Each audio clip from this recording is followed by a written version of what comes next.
A paz do Senhor para todos os jovens, não é? Para todo mundo que está nos assistindo. Hoje nós vamos à lição 3, não é?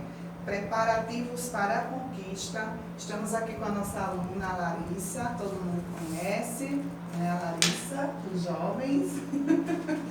E nós hoje vamos ter uma lição maravilhosa sobre os preparativos à conquista. A gente sabe que nós estamos estudando, né, jovens, tempo de conquista, e nós já estamos na terceira lição. Esse assunto é maravilhoso, os jovens não deixem de estudar, não deixem de olhar. Quem não tem a lição, tem na internet, só é colocar lá o da CD, não é isso? CPAD, só é colocar lá que tem as lições todinhas, tem tudo para vocês. Vamos começar aqui lendo o texto do dia. A Larissa vai ler o texto do dia. A paz do Senhor para todos. O cavalo prepara-se para o dia da batalha, mas o Senhor vem a vitória. Provérbios 21, 31. A nossa síntese de hoje diz assim: Deus conduz o seu povo e concede-lhe vitória, mas a glória por toda e qualquer conquista deve ser atribuída exclusivamente a Ele, o Senhor dos Exércitos. Então, toda a glória tem que ser dada a Ele, porque é por Ele que nós conseguimos todos os nossos objetivos. O nosso objetivo de hoje é mostrar para vocês quais os preparativos que Josué determinou ao povo para a conquista. Explicar a respeito da necessidade de conhecer o ambiente da batalha, mas reconhecer que, sem a intervenção divina, nenhuma vitória haverá. Demonstrar a coragem e a fé de Raabe, a heroína improvável. Nosso texto bíblico se encontra em Josué 2, né? E a gente vai ler aqui consequência, junto com a Larissa, né? Nós vamos ler. Eu leio um versículo, você lê outro, tá certo? Capítulo de Josué, o 2, o primeiro. E enviou Josué, filho de Nun, 2 homens desde Setim, a espiar secretamente, dizendo: Andai e observai a terra e a Jericó. Foram, pois, e entraram na casa da mulher prostituta, cujo nome era Raabe, e dormiram ali. E aos homens: Bem sei que o Senhor vos deu esta terra, e que o pavor de vós caiu sobre nós, e que todos os moradores da terra estão desmaiados diante de vós.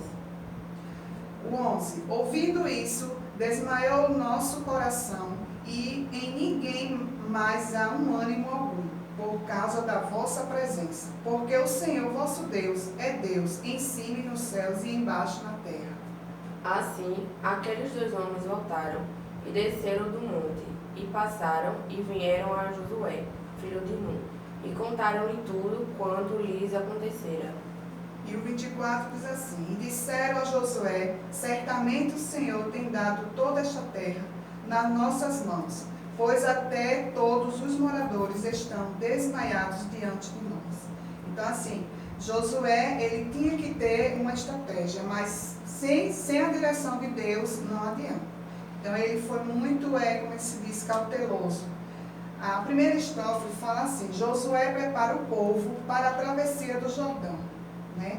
Proveidos de comida. Então, assim, Josué, antes, quando era o povo, como no tempo de Moisés, não podia guardar comida.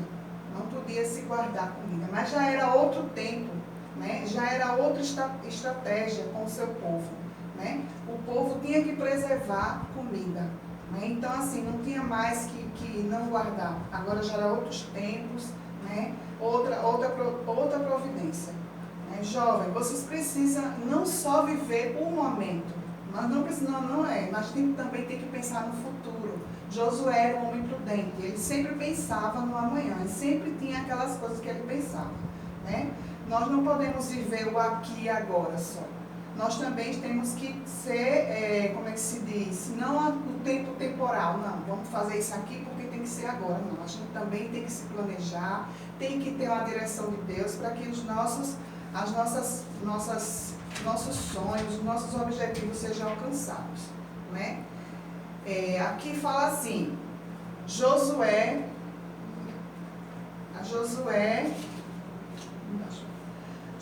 precisava de auxiliadores, pois sabia que, como Moisés, também não poderia resolver tudo sozinho.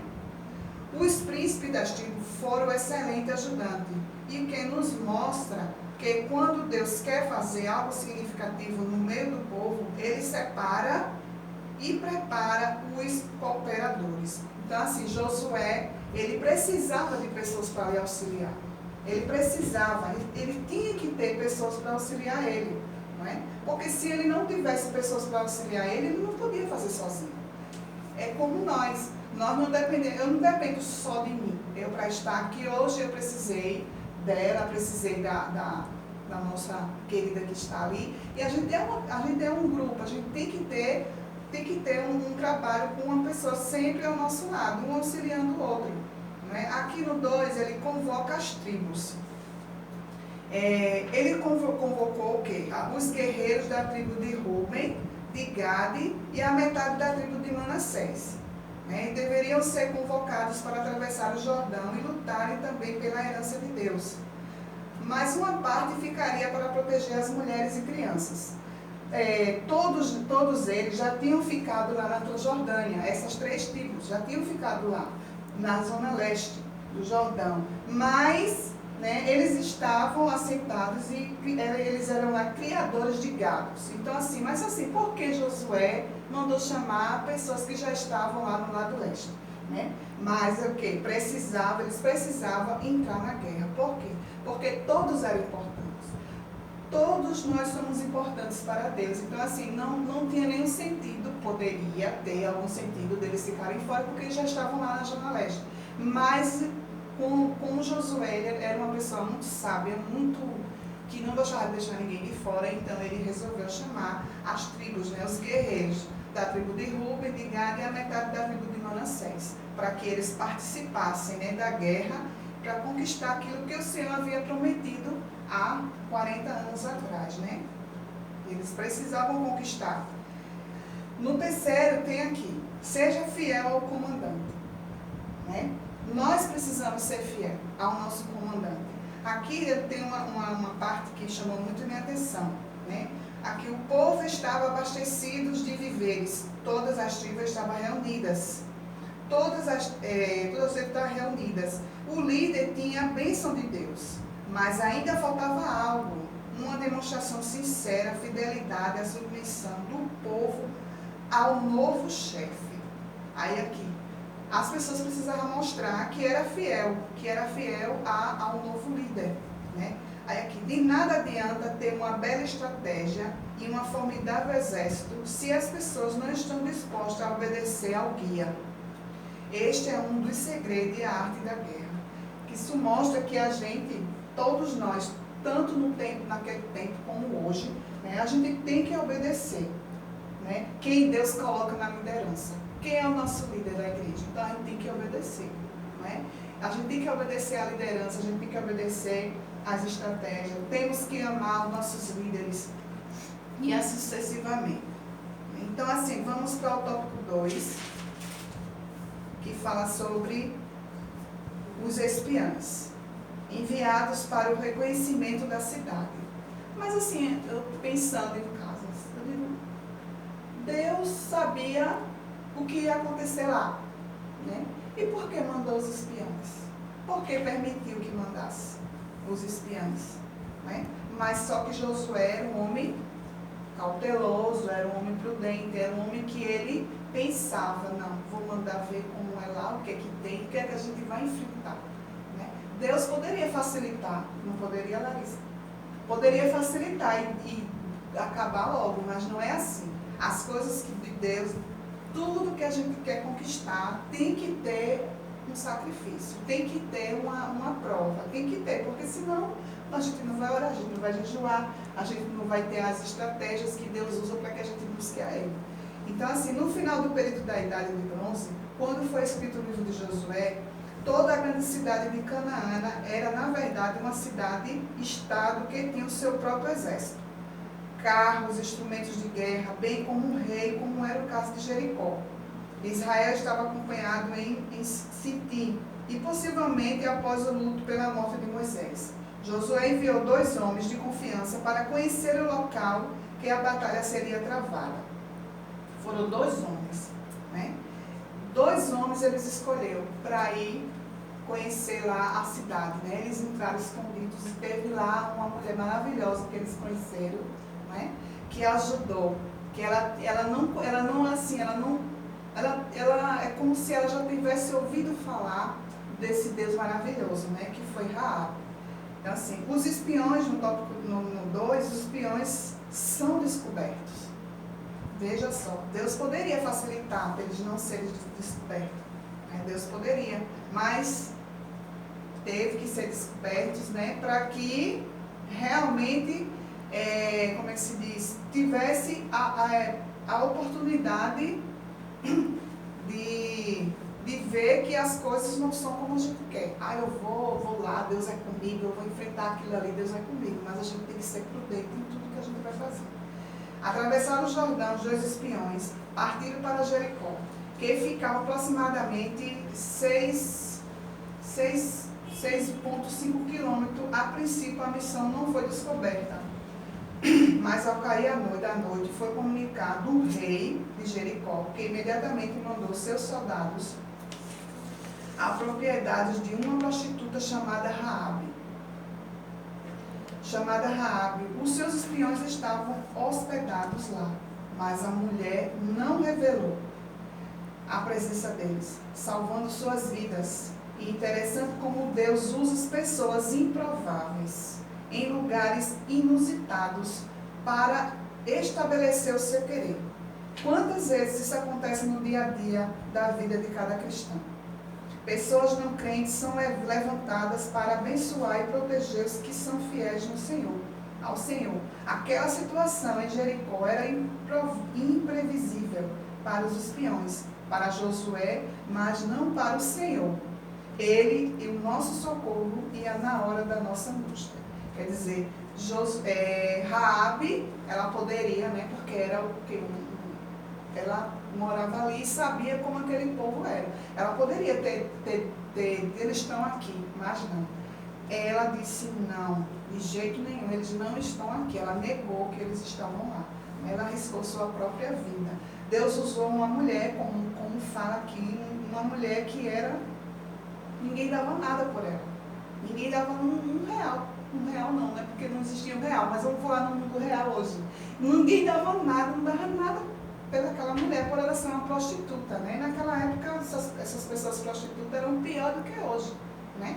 Então, assim, ela era uma qualquer, ninguém queria, e Deus usou aquela mulher, né? Aquela mulher ali, porque é dessas pessoas que Deus realmente quer levar, né? Quer conseguir. Um testemunho para os espiões. Ao falar com os espiões, veja só Raabe, como Raabe, que ela não tinha assim, um conhecimento da palavra de Deus, mas ela tinha uma sabedoria, assim, acho que já Deus trabalhando na vida de Raabe. Ao falar com os espiões, Raabe revela ter mais fé do que eles próprios.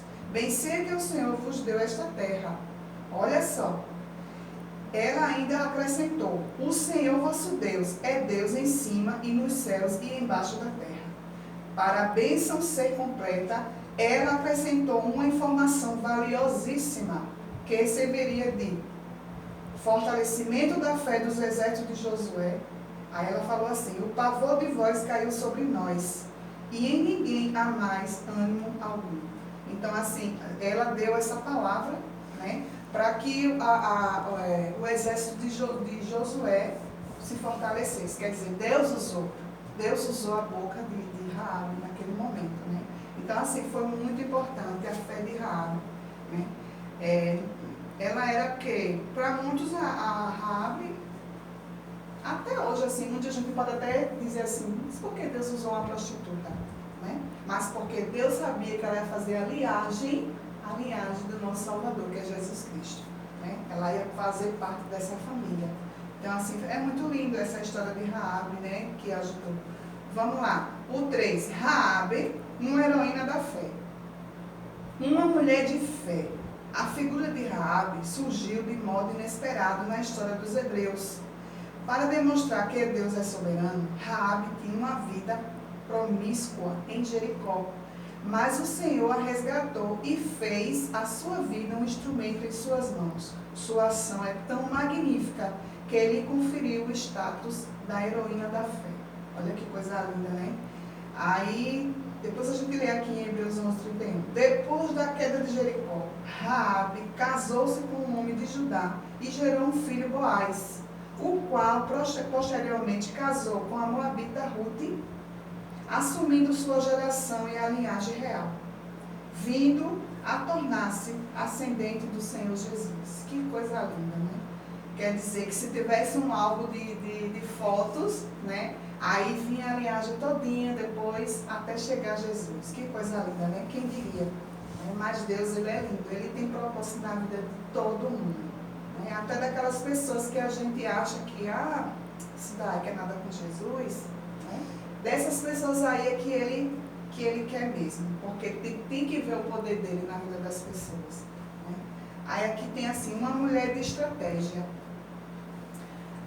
A mentira de Raabe foi um pecado original da fraqueza de uma pessoa que não conhecia completamente o Senhor.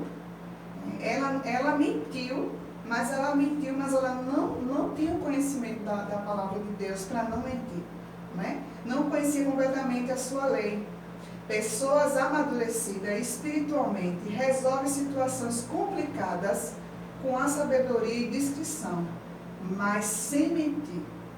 Como aconteceu com Abraão, né? Quando foi questionado por Isaac acerca do cordeiro para o holocausto. Porque ele perguntou, o filho perguntou, pai, cadê o sacrifício? E ele não poderia responder que era ele mesmo, mas ele foi inteligente, tinha o quê? Ele tinha uma espiritualidade, ele era uma pessoa madura, então ele falou o quê? Deus proverá. Deus proverá. Né? E realmente Deus proveu. Né? É lindo, é lindo, lindo.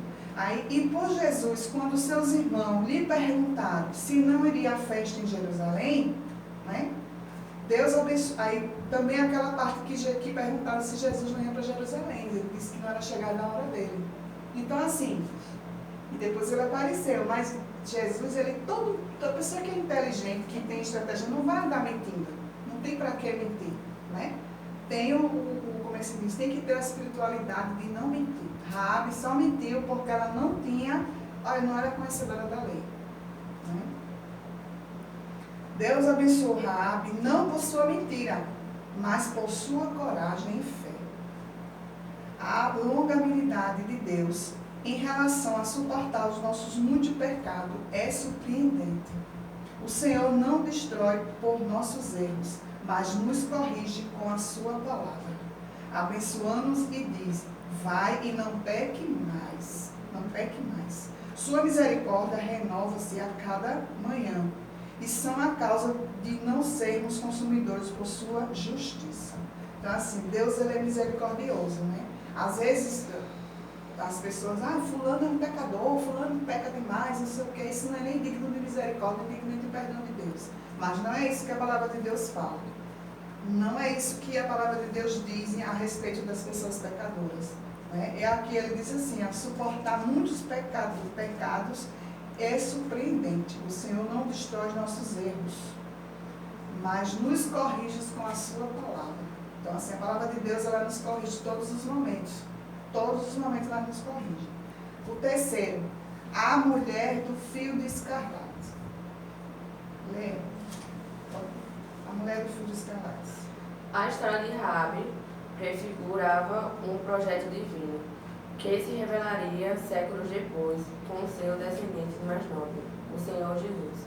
O fio de escarlate que pendia sobre a janela de sua casa, no dia da invasão em que a forte muralha caiu, apontava para a gloriosa salvação disponível a todos os homens que se arrependessem dos seus pecados.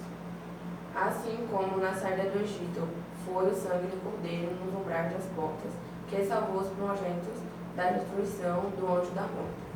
40 anos depois, Deus, olhando mais uma vez para a cena do cavalo, inspirou os jovens espias a usarem como símbolo da redenção da família de Rabi um fio vermelho.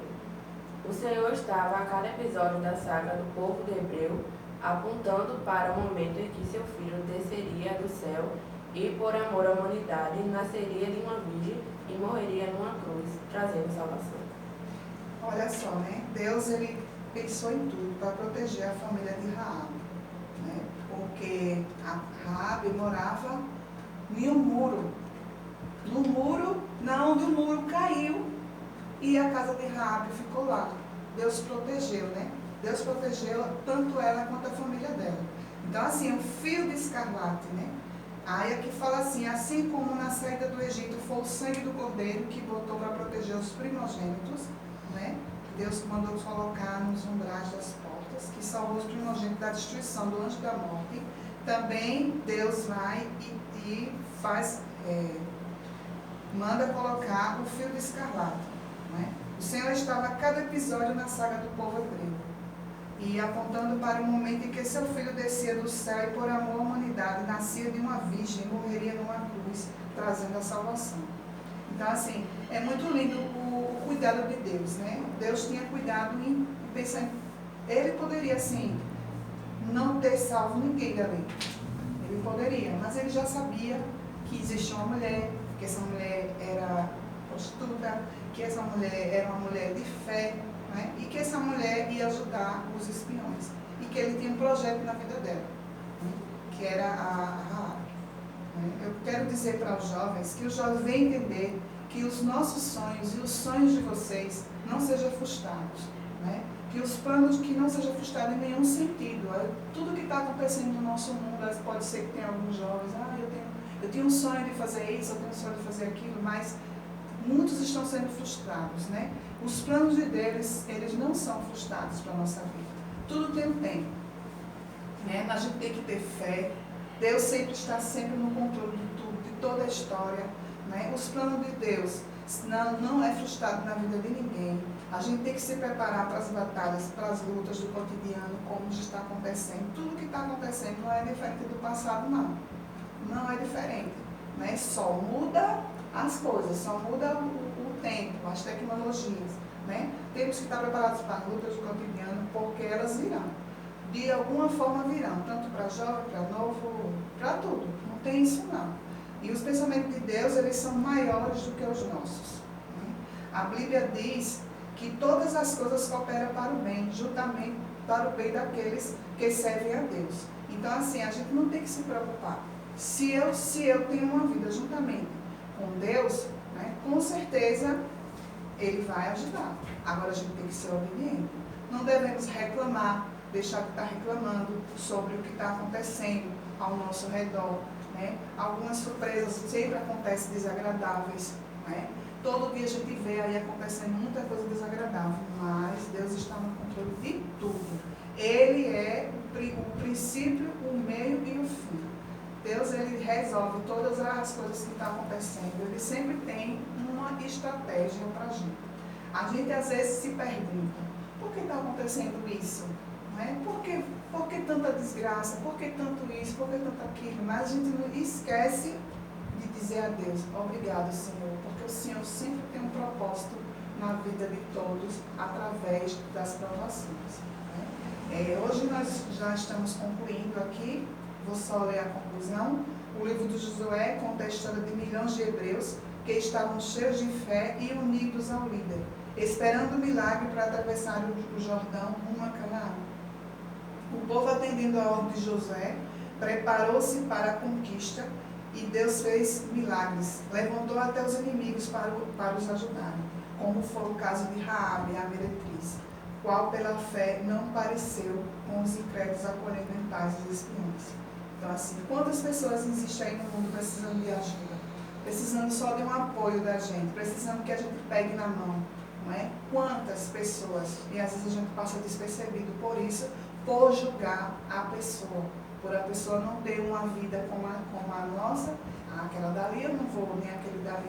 Quantas né? Quantas e quantas a gente julga, na onde a gente poderia resgatar, né? Chamar, dar uma força para que Deus venha trabalhar como trabalhou na vida de Raabe e de outros, né? Quero agradecer a todos, né?